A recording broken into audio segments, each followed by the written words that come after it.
Hey guys, welcome back. Lunatic Astrology. I'm your astrologer, Lori Lothian. I'm so excited to talk about this Jupiter Cazimi on December the 27th, meaning that Jupiter is in the heart of the sun. He's completely invisible in the sky, and while that has a short-term effect of dampening Jupiter's ability to bring us outer world blessings, in the longer run, it's a yearly meeting with the king of Mount Olympus, with the sun, which is God, divine energy, soul, and having a reboot and a refresh. And where he appears in your chart, this Cazimi event happens, will signify a way that over the next year, fortune, luck, opportunity, and growth will unfold. Yes, there is a delay. While he's invisible, while he's in a deep powwow with God, divine source, soul energy, Jupiter is not doing anything in our lives. He is literally invisible. But he's going to come out of this invisibility and offer you some blessings in 2020. And I would love for you to know what those are. So stay tuned for the all signs description. So just before I go ahead and talk about that, I want to remind you that I do have a website. It's Lunatic Astrology. And if you look at the description box below, you can check out a link to my Lucky Stars reading, which is on sale for only $97. And that sale ends by the end of December. I mean, claiming your price before then. I'm only bringing up the Lucky Stars reading because this particular Jupiter is conjunct the goddess Fortuna. And this Jupiter Cazimi in the heart of the sun has some elements of both luck and sudden change, because we have Pholus, the asteroid, there as well, and a really cool fixed star. So let me delineate a little bit about the overview of that before I go into the all signs section of this reading. I will timestamp all signs for you so you don't have to scroll through, and eventually I'll hire a personal assistant who will even help me create graphics so you can find it easier as well. So I have a bunch of notes in front of me I want to share with you because it's a little bit detailed. For those of you who don't have patience for the overview, go ahead and jump forward and you'll be fine. Look ahead. I hope I said that to your sign. I hope I said that Jupiter's Cazimi on December 27th. It's at 2:02 p.m. Eastern Standard Time. So if I didn't say that, my apologies. Okay, so that means that in the days that follow, 4 or 5 days before and 4 to 5 days after in particular, you have a more intense absence of Jupiter in your life. So don't look for those days themselves to offer breakthroughs or opportunities or growth, luck, or expansion, but you will experience those afterward, especially as Jupiter begins to move further and further away for the Cazimi degree. And my little notes here, while I look at it, what degree did Jupiter Cazimi? I think it's 5 degrees and X number of minutes. Yes, we have it here. Oh my goodness, it's happening at roughly 5 degrees and 42 minutes of the sign of Capricorn. And a co-present with this Cazimi is the asteroid Pholus, which is kind of like the domino effect or the ripple effect energy. He's a centaur. He kind of caused a war by opening a bottle of wine and causing a party. So it's could be a little mishap, but it can also be goodness. And so Kate Middleton, who married Prince Harry, had a Pholus activation on their first date, which is kind of like you go on a date with someone, and next thing you're a royal family member. It has this domino effect that can happen through the impetus of some small and insignificant life event. So because Pholus is only 3 degrees off this Cazimi at 2 degrees coming into it, I would suggest that one of the impacts of the way this fortune of Jupiter having a powwow with the divine will play out over the next year is going to be some incidental event having greater magnitude than you could imagine, and in a fortunate way. The goddess Fortuna, who, by the way, is thought to be a daughter of Zeus himself, or Jupiter, is also Cazimi, the sun, and she is literally 6 degrees, so she's just coming out of the lap of the sun, or the lap of the king, or the throne room of the king, other ways to describe this event.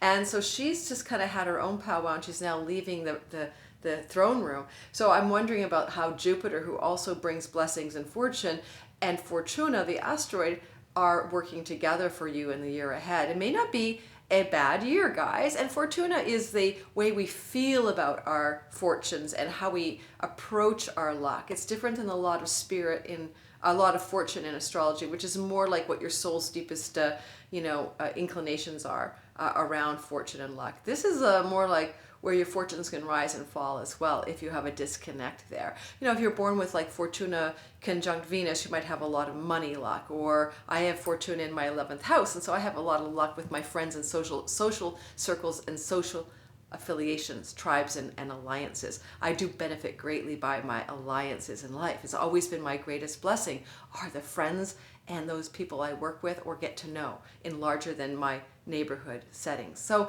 you know, looking to see where Fortuna is in your chart, plug, that's the Lucky Stars reading, and so pay attention to that. By the way, in synastry, it's a lot of fun. If you're dating somebody and like their Fortuna is conjunct, say, your natal sun, they're like your lucky star. I mean, this person brings you nothing but luck. So I love looking at Fortuna in the chart.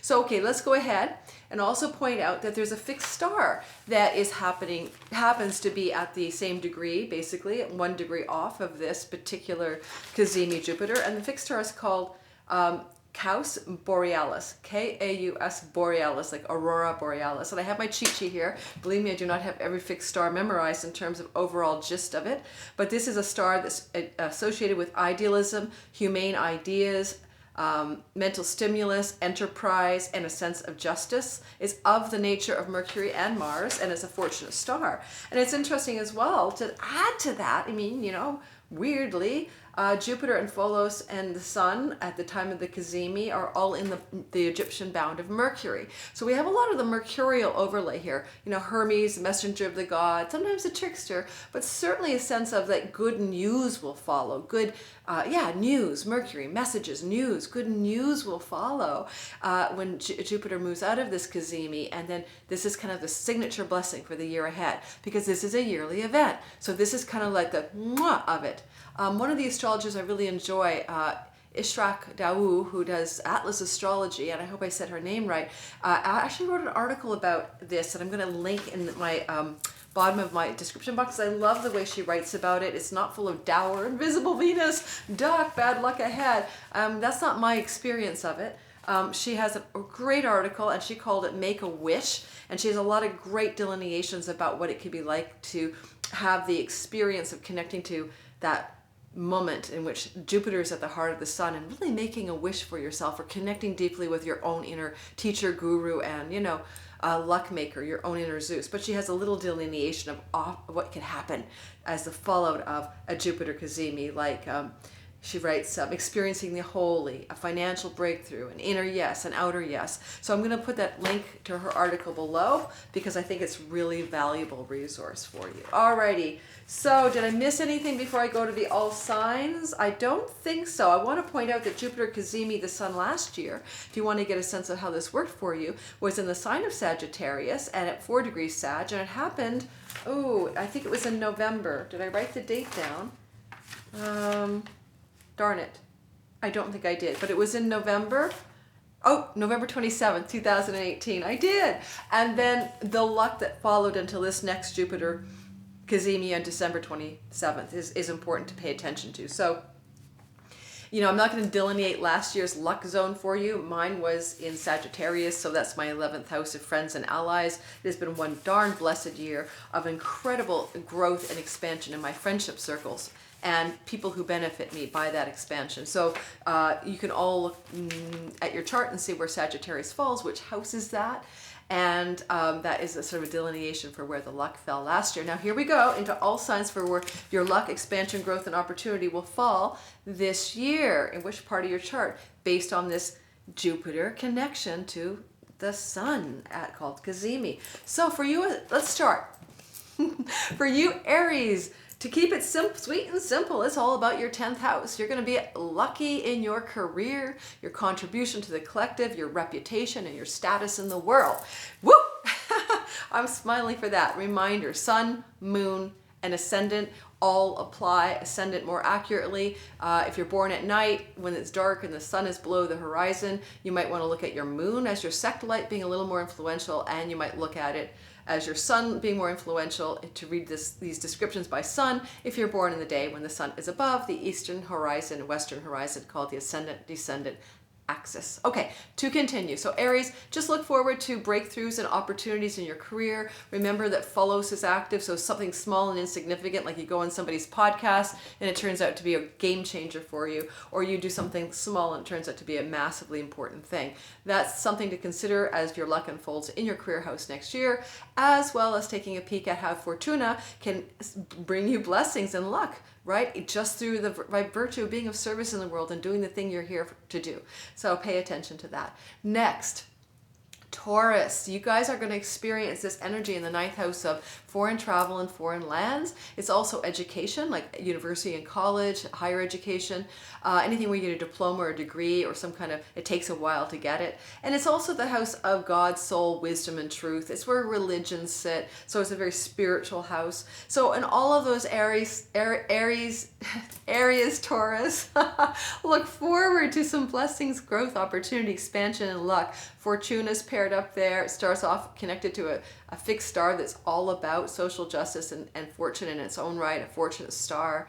And I want to remind you that with Pholus there, Taurus, look for the possibility that something incidental that happens. You go on a trip to a foreign land for fun or whatever, and then the next thing you know, holy man, everything changes in your life later because that trip was so important. Or if you're in an educational setting, that one class you decide to take as an elective turns out to turn your whole fortunes around because it turns out to be something important to you, something more than you could have known.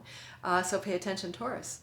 All right, Gemini. So for you guys, you're having this experience in the 8th house of your partner's money that comes from resources. It's not your own, it's your 8th house, like grants, inheritances, and stipends, loans, those kinds of things, tax rebates. So it should be a fortunate money turnaround for you in 2022, reminding you not right away, not in the first even a week and a half to 2 weeks after Jupiter finishes talking to the divine essence in the heart of the sun, okay? Like the lap of the king. So wait, just trust. 2020 will unfold greater financial reward than you expected in some fundamental way. It's a house of occult mysteries and deep shamanic energies and things that are hidden. If there's anything hidden, like a secret or something undercover that you don't know about, it may come to light, but it's revelation, or the secret that gets revealed will bring great fortune to you. And don't forget, with Pholus there, one small investment, and you think, I'm going to invest in, this wacky stock that a friend tells me about, or one small financial move could have massive positive ripples or implications coming through for you later in the storyline that you didn't anticipate, ideally, because that's Pholus, Something small becomes something big. Think of a snowball. All right, moving on. Cancer, you guys are experiencing this in the house of relationship, also known as the marriage house, the 7th house. House of business partnership as well. It also can be a placement where you experience your others in your life. If you're a counselor or a guide or a psychologist, or you work one-on-one with people, this is the house of your clients. So for all of those reasons, for all of you guys, look for the possibility, Cancer, that you could experience luck in those areas, and something incidental or unimportant seemingly, Pholus, becomes quite large later on. Like, I don't know, you take on a new client, if that's the thing you do, that didn't seem like that big a deal, and he or she turns out to be a game changer in your life and in your world. And maybe in your publicity too, because the 7th house is kind of like the field of the public where they see who you are. It's the field of the attention of the public. So who knows? All right. So Cancer, pay attention to your marriage as well. It could get some fortunate developments in your long-term relationship. By marriage, I mean someone you're with and you're committed to, all right? This could be a very fortunate time. Things turn around. If things have been rocky, things will be stronger for you as the year progresses. I'm going to talk about you Virgos next. Virgo, you are in a interesting time of potential romantic luck. I'm wondering... Oh, I jumped to Virgo. Back it up. Sorry. No, Virgo, not yet. I skipped over Leo. What is it with me and Leo lately? I seem to bump over them. Okay, Leos, I apologize.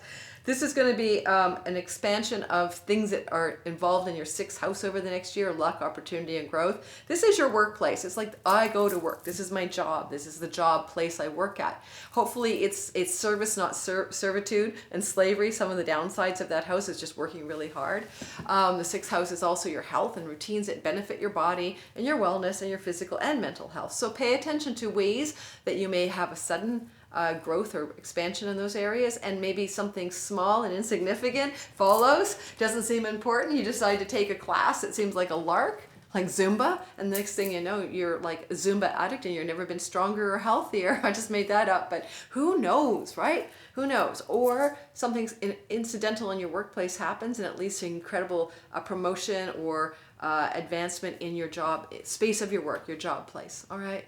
So Leo, sorry to almost forget you guys. All right, next. All right. Virgo, we're looking at your romance house, and I expect that for a lot of you Virgos who are single, this could be a very fortunate year in love and romance. If you're also trying to have a child, you'll get pregnant likely this year. Jupiter will bless that part of your chart, and the signature of that Cazimi's got Fortuna and Pholus, so it could be like you don't expect to get pregnant. You know, I just thought I'd have sex one time without protection, and the next thing I know I'm pregnant. But it will still be a fortunate or blessed pregnancy. If you are creative and artistic, and you love to use your imagination, this is a great activation of those areas of your being. You're going to be more creative, more artistic, more imaginative than you've been in a long time. Also, the fifth house is a house of fun and play and enjoyment. So it's going to be a lot of luck and opportunity to have more fun this year and be blessed by circumstances that are enjoyable. You know, pleasure and enjoyment are part of that fifth house. So that's a wonderful outcome for Virgos. You know, it's not a hard work energy. It's a little bit more playful. You guys always work hard anyway, and it's time to rest a little bit and have some fun and luck with that fun in 2020 based on that signature kiss of Jupiter and the Sun. Moving on to the Libras of the world. You guys are going to experience some luck around your home this year. This could be something to do with real estate, buying or selling, or it could be something to do with renovating your home or your house. This is also the house of father, the fourth house, so some luck regarding father. Your own father may experience a bit more luck this year just by virtue of being your father, and this is your Jupiter kiss is in the fourth house. It's your foundations as well, ancestral and otherwise. So expansion, growth, opportunity, and luck. Maybe something unexpected too with Pholus, like you just, I'll give you an example about that. I don't know, a long lost ancestral relative comes into your life out of the blue and turns out to be extremely beneficial to you. Could be something weird like that.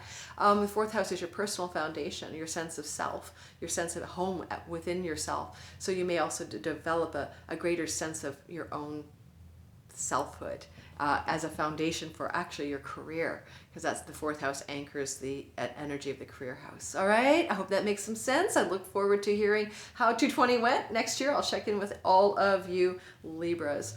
Alrighty, so for the Scorpio energy, you Scorpionic beings are going to experience a lot of change and luck and opportunity and expansion in the third house of writing, speaking, communicating, teaching, maybe divinating if you're in the woo world.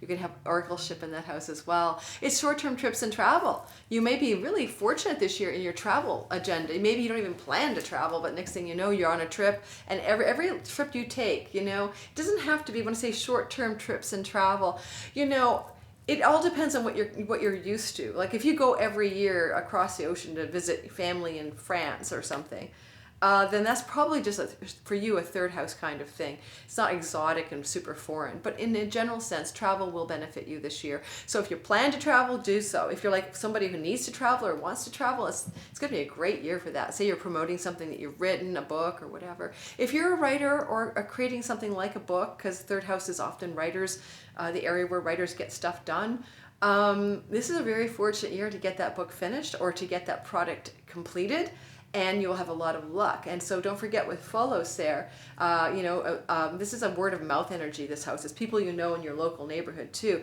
They can really benefit from you can really benefit from them this year in lucky ways. Probably a good time to get an agent if you're writing a book. All right, Scorpio.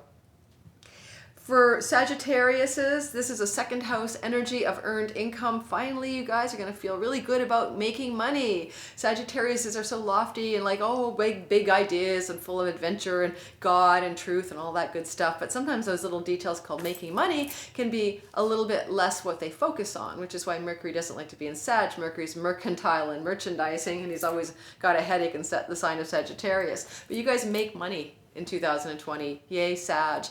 From your own efforts, from what you do, from what you produce, from what you give, from being you in the world. So I don't know as much more to say. I mean, it is a second house. It's your voice, the throat. So maybe you're going to speak more. Or things you have to say have more ability to earn money and bring you greater resources and financial stability and solidity.